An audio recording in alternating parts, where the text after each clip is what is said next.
స్తుతులు చెల్లిస్తున్నాను. ఈ ఉదయకాలమున ఆరాధనకు కూడి వచ్చిన మీ అందరికీ యేసుక్రీస్తు నామములో ప్రాతకాల శుభములు తెలియపరుస్తున్నాను. పరిశుద్ధ లేఖన భాగము నుండి, పరిశుద్ధ గ్రంథము నుండి అపోస్తలుడైన పౌలు తిమోతికి రాసిన మొదటి పత్రిక 6వ అధ్యాయము 6వ వచనము నుండి 10వ వచన భాగాన్ని ఈరోజు ధ్యాన భాగముగా మనము ధ్యానించుకుందాం, చదువుకుందాం. తిమోతి మొదటి పత్రిక 6 నుంచి 10 వరకు ఉన్న వచన భాగము.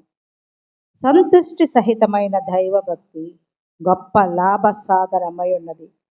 మనము ఈ లోకములోనికి ఏమీ తేలేదు, దీనిలో నుండి ఏమీ తీసుకుని పోలేము. కాగా అన్న వస్త్రములు గలవారమై ఉండి వాటితో తృప్తి పొంది ఉందము. ధనవంతులకు ఒకటికి అపేక్షించువారు శోధనలోను గురిలోను అవివేక యుక్తములను హానికరములనైన అనేక దురాశలలోను పడుదురు. అట్టివి మనుష్యులను నష్టములోను నాశనములోను ముంచివేయును. ఎందుకనగా ధనాపేక్ష సమస్తమైన కీడులకు మూలము. కొందరు దానిని ఆశించి విశ్వాసము నుండి తొలగిపోయి నానా బాధలతో తమ్మును తామే పొడుచుకొనిరి. దేవుడు తన పరిశుద్ధ వాక్యమును మన వెనుకడిలో దీవించునుగాక. ప్రార్థించుకున్నాం. మహోన్నతుడు, జీవముగల తండ్రి, పరిశుద్ధుడ, జీవాధిపతి, నీకే వందనములు, స్తోత్రాలయ్యా. ఈ ప్రాతకాలమున నా తండ్రి నీ మందిర ఆవరణములో చేరి ఈ రీతిగా మేమందరము నిన్ను ఆరాధించి స్తుతించి ఘనపరచుటకు ఇచ్చిన శ్రేష్టమైన సమయాన్ని బట్టి వందనాలు తండ్రి. ముందుగా వచ్చిన బిడ్డను దీవించండి, రావాల్సిన బిడ్డలు త్వరగా నా తండ్రి భయముతోనూ వణుకుతోనూ నీ యొక్క ఆలయంలో చేరి ఆరాధించే భాగ్యం చేయండి. ఆ పాళం చుట్టూ నీ పరిశుద్ధాత్మను కంచి వేయండి. నీ పక్షాన నిలబడి ఉన్న నన్ను నీ నోటి బోరగా మాత్రమే వాడుకొని మీరే మహిమ ఘనత ప్రభావాలు పొందుకోండి. ఈ కూడిక ఆదరించి అంతము వరకు మీరే క్రమముగా జరిపించుకొని మీరే మహిమ ప్రభావాలు ఆరోపించుకోమని యేసు జీవముగల నామంలో ప్రార్థిస్తున్నాము తండ్రి, ఆమేన్. ఈనాటి అంశము ధనాపేక్ష సమస్త కీడులకు మూలము. ఎందుకంటే ధనాపేక్ష సమస్తమైన కీడులు. కొందరు ఆశిస్తారు, ఆ ధనాన్ని ఆశించి విశ్వాసముల నుండి తొలగిపోయి ఎన్నో బాధలతోటి తమ్మును తామే పొడుచుకుంటారు, తమ్మును తామే నాశనానికి దారి తీసుకుంటారు. ధనాన్ని సంపాదించవచ్చు కానీ ఆపేక్ష ఎక్కువ సంపాదించాలని ఆశ కలిగి ఉండడం మంచిది కాదు. ప్రతి విశ్వాసి కలిగి ఉండవలసినది ఏంటంటే దైవభక్తి గురించి భక్తుడైన పౌలు చెప్తున్నాడు. ఆహారము వస్త్రములతో తృప్తి చెందాలి. ఆయనను స్తుతిస్తూ ఆయనను మహిమపరిచేవారుగా సంతుష్టి సహితమైన దైవభక్తి కలిగి ఉండడం మంచిది అంటున్నాడు. ఈ విధంగా భక్తి కలిగిన వారిని దేవుడు అంగీకరిస్తాడు. అన్న వస్త్రముల గలవారమే మనము ఉండాలి. ఈ లోకములో మనం ఏమేమి తీసుకొచ్చామా, పోయేటప్పుడు కూడా ఏమీ తీసుకొని పోలేము. కాబట్టి అన్న వస్త్రముల కలిగిన వారమై మనము దానితో మనం తృప్తి పడే వారంగా ఉండాలి. అలాగే భక్తి కలిగిన వారిని దేవుడు అలాంటి వారిని దేవుడు అంగీకరిస్తాడు. మానవుల్లో ఉన్నటువంటి ధనాపేక్ష వారిని భక్తి నుండి భంగపరుస్తుంది, వారి నాశనానికి దారి తీస్తుంది. ధనాపేక్ష వలన అనేక కష్టాలు, బాధలు, శ్రమలు వస్తాయన్నమాట. కాబట్టి వాక్యం ఏమంటుందంటే ధనవంతులగుటకు అపేక్షించేవారు శోధనలోను గురిలోను అవివేక యుక్తములను హానికరములైన అనేక దురాశలతో వాళ్ళు పడతారు. కాబట్టి ధనాపేక్ష కలిగి ఉండకూడదు. ధనాన్ని మనం మనకి ఎంత అవసరమో అంతవరకే మనము కలిగి ఉండాలి. కానీ ఎక్కువ సంపాదించాలి, ఎక్కువ ధనం సంపాదించాలి, ఎక్కువ బంగారం ఎక్కువ ఇళ్ళు, ఎక్కువ సమస్తము పొలము స్థలాలన్నీ ఆశకు అంతు లేదన్నమాట. అలా అపేక్ష కలిగి ఉండడం మంచిది కాదు అంటున్నాడు పౌలు భక్తుడు. అలాగే యోధ తెలుసుగా, యేసు ప్రభు వారి శిష్యులలో ఒకడనమాట. ఆ ప్రభు శిష్యుడైనటువంటి యోధ యేసు ప్రభులోని గుణగణాలన్నీ ఆయనకి ఆకర్షించాయి. ప్రభు పిలిచినప్పుడు నమ్మకంగా ఉంటానని వాగ్దానం చేసాడు. అయ్యా నీ శిష్యుడిగా ఉంటానయ్యా, నీ ప్రక్క నీ బోధన వింటానయ్యా, సువార్త ప్రకటిస్తానయ్యనే ప్రభు చెప్పే మాటలకు ఆయన ఆకర్షితుడై వచ్చాడు. నమ్మకంగా ఉంటానని వాగ్దానం చేశాడు. అలాగే ఇతరులు ఇచ్చిన కానుకలను భద్రపరచుటకు నియమింపబడ్డాడు ట్రెజరర్గా. కానుకలు ఇస్తారు కదా కొంతమంది, అవన్నీ దాచిపెట్టడానికి నియమింపబడ్డాడు. అంటే ధనాపేక్ష సమస్త కీడులకు మూలము. First point. మత్తయి సువార్త 26వ అధ్యాయము. మత్తయి సువార్త 26వ అధ్యాయము 6 నుంచి 13 వచ్చిన భాగంలో 6వ వచనము నుండి, ఇక్కడ యేసు ప్రభు వారు బేతనయిలో కుష్ఠరోగి అయిన సీమోని అంట ఉన్నాడు. వాళ్ళ భోజనానికి పిలిచినప్పుడు ఆడున్నప్పుడు ఒక స్త్రీ మిక్కిలి విలువగల అత్తరు బుడ్డి తీసుకొని ఆయన యొద్దకు వచ్చి ఆయన భోజనమునకు కూర్చుండగా దానిని ఆయన తల మీద పోస్తుందన్నమాట. విలువగల అత్తరు తీసుకొచ్చి ఆయన తల మీద పోస్తుంది. శిష్యులు చూచి కోపపడతారు. ఎందుకు ఈ నష్టం చేస్తుంది ఈమె? ఇదెంతో విలువైనది కదా, దీనిని గొప్ప వెలకు అమ్మి బీదలకు ఇయ్యవచ్చు కదా అని వాళ్ళు సణుగుకుంటారు.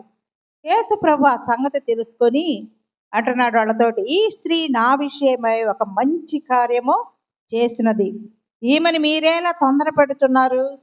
బీదలు ఎల్లప్పుడూ మీతో కూడా ఉంటారు, కానీ నేను ఎల్లప్పుడూ మీతో కూడా ఉండను. ఈమె ఈ అత్తరు నా శరీరం మీద పోసి నా భూస్థాపన నిమిత్తము దీనిని చేసెను. నేను బీదలు ఎప్పుడు మీ దగ్గర ఉంటారు, కానీ నేను ఎల్లప్పుడూ మీ దగ్గర ఉండను. ఈమెను ఎందుకు మీరు సొనుక్కుంటున్నారు? ఆమె తొందర పెడుతున్నారు. ఈమె ఈ అత్తరు నా శరీరం మీద పోసి నా భూస్థాపన నిమిత్తము పోసినది, దీన్ని చేసినది. మనం చనిపోయినప్పుడు మనం ఏం చేస్తాము? ఆ బాడీకి అత్తరు ఎవరిని స్మెల్ రాకుండా పోస్తాం. అలాగే యేసు ప్రభు వారు అంటున్నారు, నా భూస్థాపన నిమిత్తము ఈమె దీనిని చేసినది. సర్వలోకము సువార్త ఎక్కడ ప్రకటింపబడునో అక్కడ ఈమె చేసినది ఈమె జ్ఞాపకార్థముగా ప్రశంసింపబడునని మీతో నిశ్చయముగా చెప్పుతున్నాను అంటున్నాడు. అంటే ఎక్కడైతే సువార్త వాక్యము చెప్తున్నారో ఎక్కడ వాక్యం ప్రకటింపబడుతుందో ఆ యొక్క స్త్రీ చేసినది కూడా అక్కడికి ఆమె జ్ఞాపకార్థముగా ప్రశంసింపబడును అని నిశ్చయముగా మీతో చెప్పుతున్నాను అంటున్నాడు. చూసావా, ఆ స్త్రీని వాళ్ళు సొనుక్కుంటారు. ఎందుకు ఇంత విలువైనది ఆయన మీద వేస్ట్గా చేసింది, అది అమ్మి బేదలకు ఇవ్వచ్చు కదా అని. కానీ ఇక్కడ శిష్యులు యోధ కోపపడతారు. ఇంత వ్యర్థం చేస్తున్నావు ఏందని, నేను గొప్ప వేళకు అమ్మవచ్చు కదా, బేదలకు ఇవ్వచ్చు కదా అంటున్నప్పుడు బేదల మీద శ్రద్ధ ఉండి కాదు, కానీ సంచిలో వేయబడుతున్న అక్కడ డబ్బును దొంగిలిస్తూ ఉంటాడనమాట యోధ. కనుక ఈ రీతిగా చేశాడు కాబట్టి దురాశ హానికరము. అవును కదా, దురాశ దుఃఖమునకు చేటు. అలాగే యోధ మతాధికారుల దగ్గరికి వెళ్ళి యేసు ప్రభు వారిని సంహరించుటకు వాళ్ళ తలంచుతున్నప్పుడు ఆ సమయంలో యోధ వారికి కనబడ్డాడు. యేసును 30 వెండి నాణెములకు బేరం ఆడినటువంటి ద్రోహి అన్నమాట యోధ.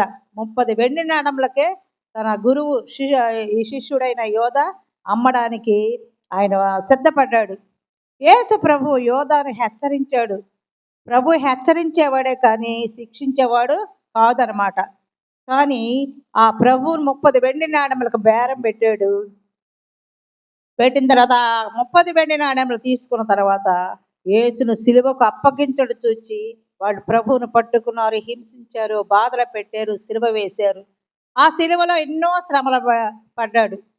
ఆయన బల్లెముతో గుచ్చబడ్డాడు, తల మీద ఒళ్ళ కిరీటం పెట్టారు, ఉమ్ము వేశారు, వస్త్రాలను చించి వేశారు, లాగివేశారు, గుద్దారు, 39 దెబ్బలు కొట్టారు కొరడాతో.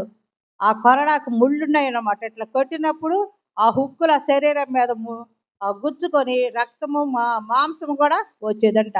అన్ని శ్రమలు పడుతుంటే చూసి అయ్యో నేను నీతిమంతుని అప్పగించి పాపం చేశానని కలవరపడి ఆదరణ లేక యోధ అటు ఇటు పరిగెత్తిపోయి ఆ వెండి నాణెముల వాళ్ళకి ఇవ్వాలని అడిగినప్పుడు మాకు సంబంధం లేదు, మేము తీసుకోమంటారు. అప్పుడు ఆయన ఏం చేస్తాడంటే ఆ వెండి నాణెములను దేవాలయంలో పారవేసి పోయి ఉరి పెట్టుకొని చనిపోయాడు. చూసావా, 30 వెండి నాణాలకే యేసు ప్రభు నమ్మి తర్వాత ఏం జరిగింది? ఆదరణ లేక కలవరపడి ఆయన ఉరి పెట్టుకొని చనిపోయాడు. అంటే ధనాశ సమస్త కీడులకు మూలమన్నమాట. ఈ ధనాపేక్ష అనే వ్యసనము నుండి బయట పడకపోతే ధనము ఆశించేవారు విశ్వాసము నుండి తొలగిపోయి తమ్మును తామే చంపుకొని ఆత్మహత్య అనే మహాఘోరమైన పాపం చేసిన వారు అవుతారు. కాబట్టి ధనాన్ని అపేక్షిస్తే యోధా ఏ విధంగా చనిపోయాడో మనము కూడా ఆ ధనాపేక్షను మనము ఇష్టపడకూడదు. తగినంతగా కలిగి ఉండాలి, ఇతరులకు సహాయపడేవారుగా ఉండాలి. ఆ ధనము వల్ల మనము బ్రతకాలి, ఇతరులకు కూడా వీరైనంత చేతనైన సహాయం చేసేవారుగా ఉండాలి అని పౌలు తిమోతికి ఈ పత్రిక ద్వారా తెలియపరుస్తున్నాడు. అలాగే డబ్బుతో ఒక వస్తువుని, ఒక పుస్తకాన్ని కొనగలం. ఆ కొనగానే ఆ పుస్తకంలో ఉన్న జ్ఞానం మనకు వస్తుందా? జ్ఞానవంతులు అవుతామా? కాము. కానీ ఆ జ్ఞానాన్ని మనం పొందాలంటే ఆ పుస్తకాన్ని మనం కొనాలి, చదవాలి. అలాగే డబ్బుతో సిలువను కొనగలం, డబ్బు ఉంది కాబట్టి. కానీ యేసు ప్రభువైన రక్షకుడిని మనం కొనగలమా? లేదు. మనం విశ్వసించాలి, మన పాపాలు ఒప్పుకోవాలి, పశ్చాత్తాపడితే ఆ ప్రభు మనకు రక్షకుడుగా ఉంటాడు. అలాగే డబ్బును సంపాదించగలం కానీ దానితో సంతోషాన్ని మనం పొందలేము. డబ్బుంటే కొందరు సంతోషించవచ్చు, నాకు ఇతరులతో పని లేదు, నాకు డబ్బు ఉంది, అన్నీ ఉన్నాయి, డబ్బులుంటే ఏదైనా నేను చేయగలను, నేను ఒకళ్ళు రమ్మంటే వస్తారు, పోతే నా కింద చాలామంది సేవకులు ఉంటారు అనుకోవచ్చు. కానీ దాంతో సంతోషాన్ని ఎక్కువ కాలం మనము పొందలేము. డబ్బు దేనిని కొనలేదో దానిని యేసుక్రీస్తు ప్రభు ఉచితంగా మనకు అనుగ్రహిస్తాడు. మన రక్షణను దేవుడు మనకు ఉచితంగా, అది వరముగా మనకు ఇస్తున్నాడు. ఎందుకు ఈ లోకంలో మనము జీవిస్తూ మన ఇష్టానుసారంగా జీవిస్తూ మన నరకంలో పడకుండా, ఆ నిత్యాగ్నిలో పడకుండా ఆయన తన రక్షణను మనకు ఉచితంగా, ఎవరైతే ఆయనను అంగీకరించాలని ప్రార్థించి విశ్వసిస్తారో ఆయన ఉచితంగా ఇచ్చే రక్షణ మనకు అది ఉచితమైనది అన్నమాట, డబ్బు పెట్టి కొనలేనిది. అలాగే తిమోతి మొదటి పత్రిక 6:16 కూడా, తిమోతి 6:16 సంతుష్టి సహితమైన దైవభక్తి గొప్ప లాభ సాధనమై ఉన్నది. అంటే సంతుష్టి మనకున్న దానిలోనే మనం ఆ భక్తి కలిగి ఉండాలి, ఉన్నదాన్ని తృప్తి పరేవారంగా మనము ఉండాలి. తర్వాత 18 కూడా ఈ విధంగా వ్రాయబడి ఉన్నది, వారు వాస్తవమైన జీవమును సంపాదించుకునే నిమిత్తము రాబో కాలమునకు మంచి పునాది తమ కొరకు వేసుకొనుచు మేలు చేయవారును సత్క్రియలు అను ధనము గలవారును ఔదార్యము గలవారును తమ ధనములో ఇతరులకు పాలిచ్చువారునై ఉండవలనని వారికి ఆజ్ఞాపించుమని తిమోతికి రాస్తున్నాడు పౌలు. ఇలా వాస్తవమైన జీవము సంపాదించుకోవడానికి రాబో కాలానికి పునాదిగా ఆయన మేలు చేసేవారంగా ఉండాలంట. మనము సత్క్రియలని ధనము గలవారంగా ఉండాలంట, ఔదార్యము గలవారంగా ఉండాలి, తన ధనములో ఇతరులకు పాలిచ్చు వారిని ఉండవాలని ఆజ్ఞాపించమన్నాడు. తిమోతి ఒక పాస్టర్ అనమాట, ఒక కాపరి సంఘానికి. నువ్వు ఆ విధంగా సంఘాన్ని తెలియవచ్చు. ముందు మనం నిత్య జీవం పొందాలంటే ఒక పునాది వేసుకోవాలి. ఏంటది? సత్క్రియలు అనే మనం ధనము గలవారము ఔదార్యం గలవారముగా ఉండాలి, ఇతరుల కష్టాల్లో మనం పాలు పంపులు పొందే వారముగా ఉండాలని తిమోతికి పౌలు తెలియపరుస్తున్నాడు. అలాగే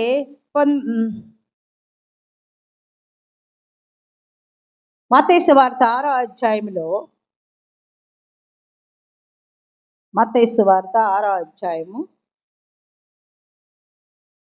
6:19 భూమి మీద మీ కొరకు ధనమును కూర్చుకొనవద్దు, ఇక్కడ చిమ్మటయు తుప్పును తినివేయును, దొంగలు కన్నమ వేసి దొంగెలెదరు. పరలోకమందు మీ కొరకు ధనము కూర్చుకొనుడి, అతడు చిమ్మట అయినను తుప్పైనను దానిని తినివేయదు, దొంగలు కన్నమ వేసి దొంగలరు. నీ ధనం ఎక్కడ ఉండును అక్కడనే నీ హృదయమును ఉండును. దేహమునకు దీపము కన్నే కనుక నీ కన్ను తేటగా ఉండని ఎడల నీ దేహమంతయు వెలుగుమయమై ఉండును. కాబట్టి మనం ఏం చేయాలంటే ఈ భూమి మీద సంపాదించుకోవాలి, ఆత్రత, ఇంకా సంపాదించుకోవాలి, ఇంకా సంపాదించాలి అని మనం ఉంటాం. కానీ ఇక్కడ ఈ భూమి మీద ధనాన్ని మీరు సమకూర్చుకోవద్దు. ఇక్కడైతే చెమ్మటయు తుప్పును తినివేయును, దొంగలు వచ్చి, ధనం అంటే దొంగలు పడతారా లేదా? దొంగలు వచ్చి దోచుకుంటారు. అలాగే మీరు పరలోకమందున మీ కొరకు ధనమును సమకూర్చుకొనుడు, అక్కడ చిమ్మట అయినను తుప్పైనను తినివేయదు అంటున్నాడు. కాబట్టి దొంగలు వచ్చి తీసుకెళ్ళలేరు. ధనం ఎక్కువగా ఉంటే మనకు నిద్ర పట్టుద్దా? అమ్మో ఎవరన్నా వస్తారేమో, ఎవరన్నా తీసుకెళ్తారేమో అని నిద్రపోరు. ఈ మధ్య వెళతామన్నా కానీ మెడలో కూడా లాక్కెళ్ళిపోతున్నారు అని కొంతమంది భయపడతారు. కాబట్టి ధనం ఎక్కడ ఉంటుందో మన మనసు దాని మీదే కేంద్రీకృతమై ఉంటుంది కానీ దేవుని మీద ఉండదు. కాబట్టి ధనము కలిగి ఉండొచ్చు కానీ దానిని అపేక్షించకూడదు, అధికంగా దాన్ని ఇష్టపడకూడదు, సంపాదించాలని ఆశపడకూడదు అనమాట. అలాగే మనము భూమి మీద మనం ఈ ధనం కోసం కాదు కానీ పరలోకమందున్న మా యొక్క ధనము కోసము, పరలోకం కోసం మనము పాటుపడే వారముగా ఉండాలి. మీరు దేవునికి నీ సిరికిని దాసులుగా ఉండనేరరు. ప్రభువుని ప్రేమించే బిడ్డలు ఈ యొక్క ధనాన్ని కోరరనమాట. మీరు ఇద్దరికి దాసులుగా ఉండనేరరు కాబట్టి మీరు ఉన్న దాంట్లోనే సంతృప్తికరమైన జీవితము జీవించాలని ఒక పౌలు తిమోతికి వ్రాస్తున్నాడు, నువ్వు నీ సంఘానికి చెప్పమని. ఇక్కడ ధనాపేక్ష గురించి ఇక్కడ సామెతలు 23వ అధ్యాయము, సామెతలు 23:3-4 వచనములో, ఐశ్వర్యమును పొంద ప్రయాసపడకుము, నీకు అట్టి అభిప్రాయం కలిగినను దానిని విడిచిపెట్టుము, నీవు దాని మీద దృష్టి నిలిపిన తోడనే అది లేకపోవును. ఎప్పుడైతే ఐశ్వర్యాన్ని పొందాలని మనం ప్రయాసపడతామో అభిప్రాయం మనకు కలుగుతుందో దాన్ని మనం విడిచిపెట్టాలంట. దాని మీద మనం ఎప్పుడైతే దృష్టి నిలుపుతామో అది నీకు లేకుండా పోతుందని సొలొమోను చెప్తున్నాడు. అలాగే 30వ అధ్యాయంలో కూడా 38-9 వచనంలో కూడా అంటున్నాడు, సొలొమోను భక్తుడు అంటున్నాడు, పేదరికమునైనను ఐశ్వర్యమునైనను నాకు దయచేయకము, తగినంత ఆహారము నాకు అనుగ్రహింపము, ఎక్కువైన ఎడల నేను కడుపు నిండిన వాడనై నిన్ను విసర్జించి యెహోవా ఎవడని అందునేమో, లేక భేదనై దొంగిలి నా దేవుని నామమును దూషించునేమో అని ఈ యొక్క సొలొమోను అంటున్నాడు. పేదరికం వద్దయ్యా, ఐశ్వర్యం వద్దయ్యా, అవన్నీ దయచేయొద్దా, తగినంత ఆహారం నాకు దయచేయ్యా. ఒకవేళ ఎక్కువగానే ఉన్నదనుకో నా దగ్గర, నేను కడుపు నిండిన వాడై దేవుడు ఎవరని నేను అంటానేమో, లేక పేదవాడనైనట్టయితే నేను నాకు అవసరాలు చాలక దొంగిలించి నా దేవుని నామాన్ని దూషిస్తానేమో, కానీ అటువంటిది ఏమీ లేకుండా నాకు తగినంత ఆహారం దయచేయని సొలొమోను భక్తుడు దేవుని ప్రార్థిస్తున్నాడు. అలాగే దావీదు కూడా అంటున్నాడు కీర్తనలో 73వ సంకీర్తన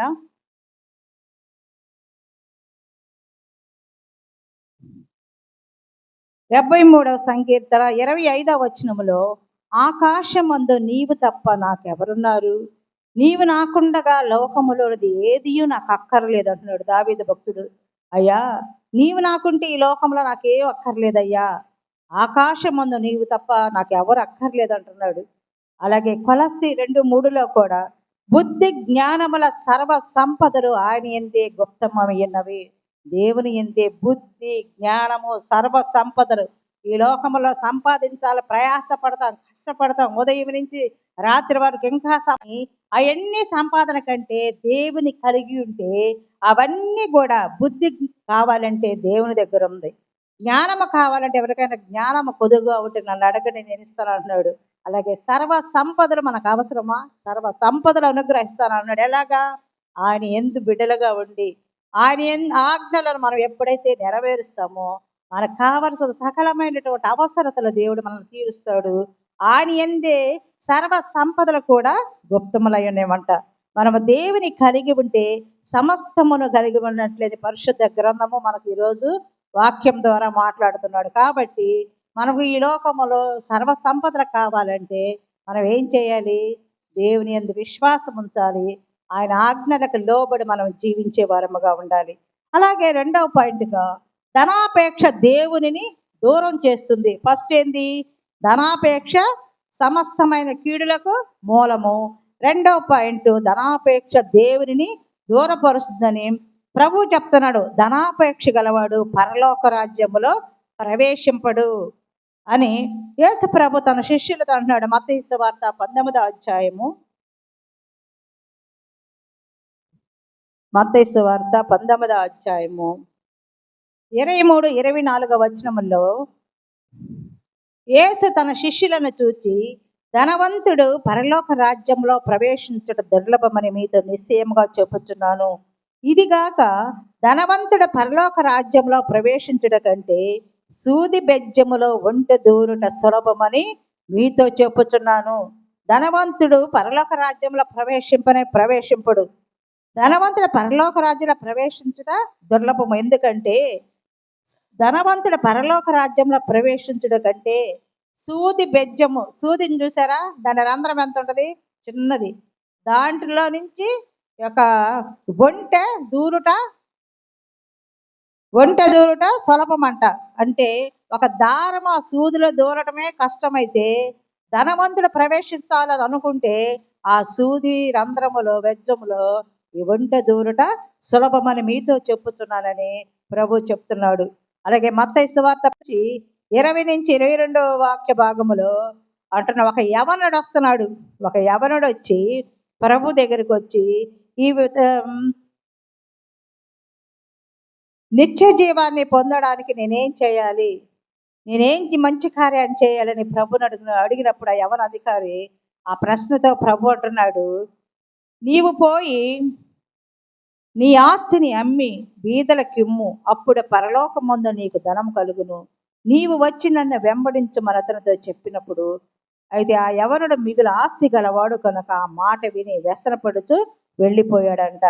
అయ్యా, ప్రభు దగ్గరికి ఒక యవన అధికారి వచ్చి నిత్య జీవం పొందడానికి నేను ఏ మంచి కార్యాన్ని చేయాలి, ఏం పని చేయాలని అడిగినప్పుడు యేసు ప్రభు అన్నాడు, పోయి నీకు ఉన్నటువంటి ఆస్తిని అమ్మి ముందు బీదలకు ఇవ్వు, ఆ తర్వాత వచ్చి నన్ను వెంబడించమని చెప్పినప్పుడు అప్పుడు పరలోక రాజ్యంలో నీకు ధనము కలుగుతుందని ప్రభు చెప్పినప్పుడు ఆ యవనుడు మిగులు ఆస్తి గలవాడు కాబట్టి ఆ మాట వింటాడు. ఏంటి, నా ఆస్తిని నేను అమ్మి బీదలకు ఇవ్వాలా అని వ్యసనపడి వెళ్ళిపోయాడంట. ప్రభుని విడిచి వెళ్ళిపోయాడు.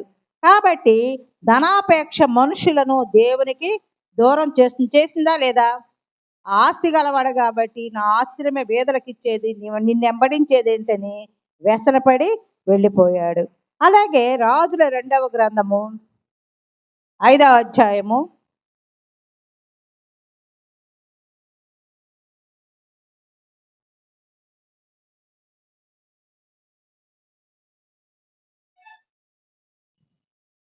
5వ అధ్యాయము 20-21 వచ్చిన భాగములు చదివినట్లయితే మనము, అంతట దైవజనుడైన ఎలీషాకు సేవకుడగు గెహాజీ సిరియనుడైన ఈ నయమాను తీసుకువచ్చిన వాటిని అంగీకరించుటకు నా యజమానునికి మనసు లేకపోయిన గాని యెహోవా జీవముతోడు నేను పరిగెత్తుకుని పోయి అతని నేను కలుసుకొని అతని యొద్ద ఏదైనాను తీసుకొందును అనుకొని నయమానును కలుసుకొనుటకై పోచుండగా నయమాను తన వెనక నుండి పరుగున వచ్చుచున్న వారిని చూచి తన రథము మీద నుండి దిగి వారిని ఎదుర్కొని క్షేమమా అని అడిగాను.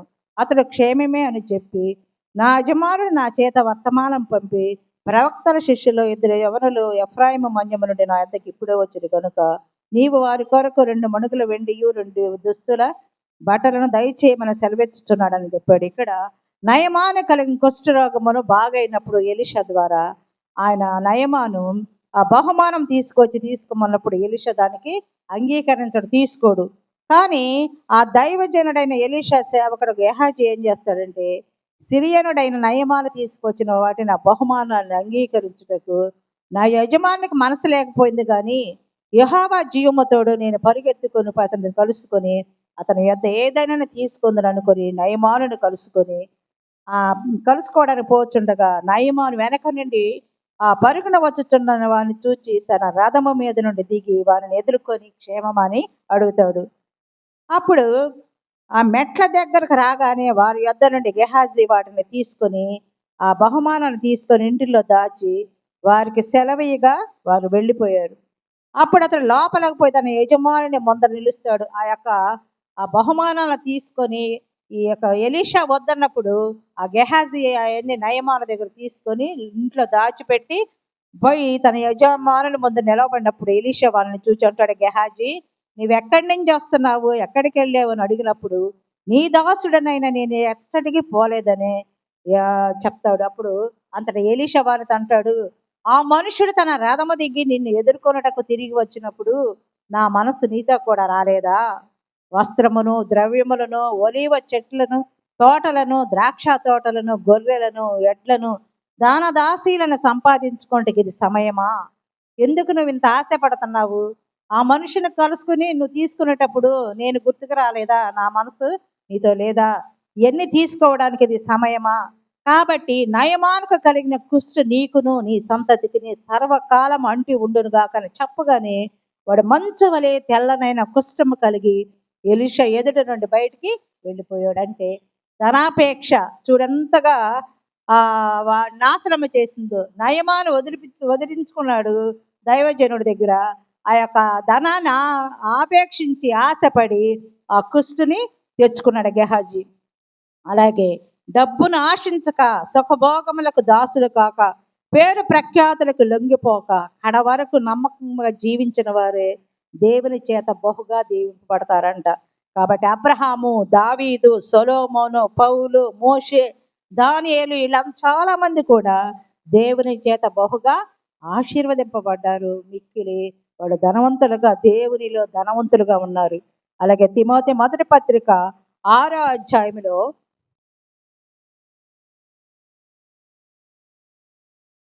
6వ అధ్యాయము 7-8 వచనములో, మనం ఈ లోకంలోనికి ఏమీ తేలేదు, దీనిలో నుండి ఏమీ తీసుకుని పోలేము.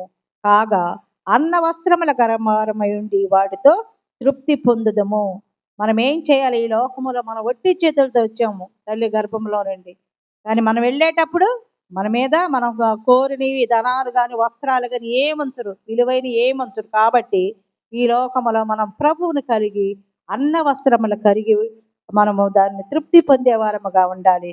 అప్పుడే దేవుని ఎడల మనము ఆశీర్వదింపబడే కుటుంబాలుగా మనము ఉంటాము. కాబట్టి అపోస్తల కార్యముల గ్రంథము 5వ అధ్యాయంలో కూడా, అపోస్తల కార్యముల గ్రంథము 5వ అధ్యాయంలో ఇక్కడ అననీయ సఫీరాల గురించి కూడా, అననీయ ఒక మనుషుడు తన భార్య అయిన సఫీరాతో ఏకమై పొలాన్ని నమ్ముతారు. పొలాన్ని నమ్మి భార్య ఎరుకునేవాడు దానిలో కొంత దాచుకొని కొంత తెచ్చి అపోస్తముల పాదముల యొద్ద పెట్టారు. అప్పుడు పేతురు అంటున్నాడు, అననీయ, నీ భూమి వెలలో కొంత దాచుకొని పరిశుద్ధాత్మను మోసపుచ్చుటకు సాతాను ఎందుకు నీ హృదయాన్ని ప్రేరేపించును? అది నీ యొద్ద ఉన్నప్పుడు నీదే కదా, అమ్మిన పిమ్మట అది నీ వశమై ఉండలేదా? ఎందుకు ఈ సంగతి నీ హృదయంలో ఉద్దేశించుకొనిచున్నావు అని అంటాడు. సమస్తాన్ని అమ్మినది మొత్తం ఇవ్వాలి కానీ సగం దాచుకొని ఆశ అనమాట, డబ్బు ఆశ, ధనాపేక్ష అనమాట. ఆ సగము దాచుకొని ఎందుకు నువ్వు పరిశుద్ధాత్మను మోసపుచ్చావు? నీ మనుషులు కాదు, నువ్వు దేవునితోనే అబద్ధం ఆడుతున్నావు అని చెప్పి అననీయ ఈ మాటలు వినుచూనే పడి ప్రాణము విడవగా వినిన వారికి అందరికి మిగిలిన భయం కలిగిందంట. ఆ యొక్క పేతురు చెప్తానే ఉన్నాడు, అననీయ వింటానన్నాడు. వెంటనే కింద పడిపోయి తన ప్రాణాన్ని విడిచాడు. కాబట్టి అప్పుడు అక్కడున్న వాళ్ళందరూ కూడా మిగిలిన భయపడిపోయారు. అప్పుడు పడుచు వారు లేచి వారిని బట్టతో చుట్టి మోసుకొని పోయి బాధి పెట్టొచ్చారు. కానీ ఇది ఇంచుమించు 3 గంటల సేపటికి అననీయ భార్య జరిగినది తెలియకుండా లోపలికి వస్తుంది. అప్పుడు పేతురు అంటున్నాడు, మీరు ఆ భూమిలో ఇంతకే అమ్మితరా? నాతో చెప్పమని ఆమెను అడిగినప్పుడు అందుకు ఆమె అంటది, అవును ఇంతకే అని చెప్పినప్పుడు అందుకు పేతురు అంటున్నాడు, ప్రభు యొక్క ఆత్మను శోధించుటకు మీరిద్దరు ఎందుకు ఏకీభవించారు అని అంటాడు. ఇదిగో ఆమె ఇదిగో నీ పెనిమిటిని పాతి పెట్టిన వారి పాదములు వాకిటినే ఉన్నవి, వారు నిన్ను మోసుకొని పోదురని ఆమెతో చెప్పిన వెంటనే ఆమె అతని పాదముల మీద పడి ప్రాణం విడుస్తుంది. ఆమె కూడా అబద్ధం పడింది అనమాట. ధనము గురించి ధనాపేక్ష కలిగి భర్త చెప్పినది తెలియక, చనిపోయిన తెలియక ఆమె కూడా అబద్ధపడినప్పుడు వెంటనే ఆమె అతని పాదముల ప్రాణం విడిచెను. ఆ పడిచి వారి లోపలికి వచ్చి ఆమె చనిపోయిన చూచి ఆమెను కూడా మోసుకొని పోయి ఆమె పెనిమిటి యొద్ద పాతి పెట్టిరి. సంఘమంతటికి ఈ సంగతులు విని వారు అందరికి మిగిలిన భయం కలిగినది. కాబట్టి ధనాపేక్ష మరణానికి దారి తీస్తుంది అనమాట. కాబట్టి మనము ఏమి చేయాలంటే దేవుని బిడ్డలమైన మనం ఈ లోకముల ధనాపేక్ష కలిగి ఉండకూడదు. దేవునిని దూరపరుస్తుంది, అలాగే సమస్తమైన నాశనానికి మూలమవుతుంది. కాబట్టి మనం ఈ లోకములో ఏమి తేలేదు కాబట్టి మనం ఏమి తీసుకొని పోలేము, ఎంత సంపాదించిన అనుభవించే వరమే. కాబట్టి ఇక్కడ ధనవంతుడు లాజరు కూడా చూసినట్లయితే ధనవంతుడు ఏం చేశాడు? తన సంపాదనలో సన్నపునార బట్టలు వేసుకుని ప్రతిదినము తినుచు తాగుతూ సుఖిస్తూ దేవుని ఎరగక జీవించాడు. లాజరు ఏం చేశాడు? అతని బల్ల మీద పడు రొట్టె ముక్కలు తినడానికి ఆశపడ్డాడు, ఆకలి తీర్చుకోవాలనుకున్నాడు. దేవుని ఎరిగాడు. ఇద్దరు ఒకనాడు చనిపోయారు. ఈ ధనవంతుడు పాతి పెట్టబడ్డాడు. ఈ లాజరు ఎక్కడున్నాడు? అబ్రహాము రొమ్మున ఆనుకోవడానికి కొనిపోయి అక్కడ నెమ్మది పొందుతున్నారు. అంటే ధనము కలిగి ఉండవచ్చు కానీ దాని అపేక్ష ఆశ పడకూడదు. కాబట్టి మన జీవితాల్లో కూడా ఈ లోకంలో దేవుడిచ్చినటువంటి ఈ జీవితాన్ని మనం ధనము కలిగి ఉండాలి, కానీ ఉన్న దాంట్లో తృప్తి పడి ఇతరులను మనము సహాయకారులుగా ఉండాలి. దాన్ని సంపాదించాలని ఆశ ఉండకూడదు. మన ప్రతి అవసరత దేవుడు తెలుసు కాబట్టి ఆయన నీ అవసరత నా అవసరత ఆయన తీర్చే దేవుడు మన దేవుడు. మనం ప్రార్థించినప్పుడు అన్ని పొందుకునే వారముగా మనము విశ్వాసములో మనం ప్రార్థిస్తే దేవుడు సమస్తాన్ని మనకు అనుగ్రహిస్తాడు. అన్ని సంపాదించుకోవచ్చు కానీ దేవుడిని కానీ మనం కలిగి ఉంటే బుద్ధి జ్ఞానముల సర్వ సంపదలు కూడా ఆయన ఎందుకు గుప్తమై ఉన్నా కాబట్టి ఆ యొక్క ధన నిధిలో నుంచి తన బిడ్డల కోరికలు కాదు కానీ ఆయన వాళ్ళ అవసరతలు తీర్చే దేవుడిగా ఉంటున్నాడు. అలాగే విశ్వాస సంబంధమైన మంచి పోరాడము నిత్య జీవమును చేపట్టము దాన్ని పొందుటకు నీవు పిలువబడి అనేక సాక్షులు ఎదుట మంచి ఒప్పుకుంటేవి. మనం ఏంటంటే విశ్వాస సంబంధమైన పోరాటాలు పోరాడాలి. ఆ యొక్క నిత్య జీవనం పొందుకోవడానికి మనము సత్క్రియలనే ధనము కలిగి ఇతరులు ప్రేమించే వరముగా ఇతరులకు ఇచ్చే వరముగా మనము ఉండాలి. ఇక్కడ దైవభక్తి గురించి కూడా ఇక్కడ యాకోబు పత్రికలో వ్రాయబడి ఉన్నది.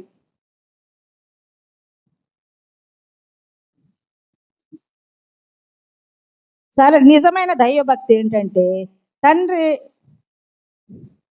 ఎవడైనానో నోటికి కళ్ళెము పెట్టుకొనక తన హృదయమును మోసపరుచుకొనుచు భక్తి గలవాడని అనుకునేడలా వాని భక్తి వ్యర్థమే. తండ్రి అయిన దేవుని ఎదుట పవిత్రమును నిష్కళంకమైన భక్తి ఏదనగా దిక్కులేని పిల్లలను విధవరాండ్రను వారి ఇబ్బందుల్లో పరామర్శించుటయు ఇహలోక మాల్యము తన కంటకుండా తన్ను కాపాడుకోవాలి. ఈ లోకములో మనము జీవిస్తూ నిజమైన భక్తి ఏంటంటే దిక్కులేని పిల్లలను విధవరాండ్రను మనం పరామర్శించే వరముగా ఉండాలి. ఈ లోకములో మనము ఈ లోక మాలిన్యం అంటకుండా మనము దేవుని బిడ్డలుగా మనము జీవించాలి. కాబట్టి ఇక్కడ మత్తయి సువార్త 25 లాస్ట్ ఒక మాట చెప్పి నేను ముగిస్తాను. మత్తయి సువార్త 25 ఇక్కడ నేను ఆకలి గొంటిని మీరు నాకు భోజనం పెట్టితిరి, దప్పిగొంటిని నాకు దాహం ఇచ్చితిరి, పరదేశినై ఉంటిని నన్ను చేర్చుకుంటిరి, దిగంబరినై ఉంటిని నాకు బట్టలు ఇచ్చితిరి, రోగినై ఉంటిని నిన్ను చూడవచ్చితిరి, చెరసాలలో ఉంటిని నా యొద్దకు వచ్చితిరని చెప్పుదు. అందుకు నీతిమంతుడు అన్నాడు, ప్రభువా ఎప్పుడు నీవు ఆకలి కొంటే చూచి ఆహారం ఇచ్చాము, నీవు దప్పికొనిన్నట్టు చూచి ఎప్పుడు దాహం ఇచ్చాము, ఎప్పుడు పరదేశై ఉండట నిన్ను చేర్చుకున్నాము, దిగంబరినై ఉండట చూచి బట్టలు ఇచ్చాము, ఎప్పుడని బట్టి నీకే వందనాలు స్తోత్రాలు చెల్లిస్తున్నాము. ఇదిగో మా పాడమ చుట్టూ మీ యొక్క పరిశుద్ధాత్మను నా తండ్రి కృమ్మరించండి. ఎలాంటి కీడులు నా తండ్రి ఏమి రాకుండా నా ప్రభా నీ ఎంత భయభక్తులు కలిగి ఉండడానికి ప్రతి బిడ్డను ప్రతి కుటుంబాన్ని ఆశీర్వదించండి. లేమిలో ఉన్న బిడ్డలను అన్న వస్త్రములు లేని బిడ్డలు నా తండ్రి మీరే కనికరించండి.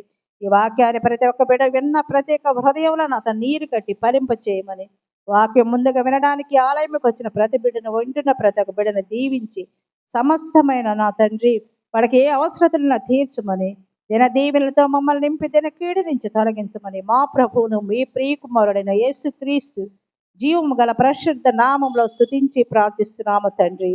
ఆమేన్.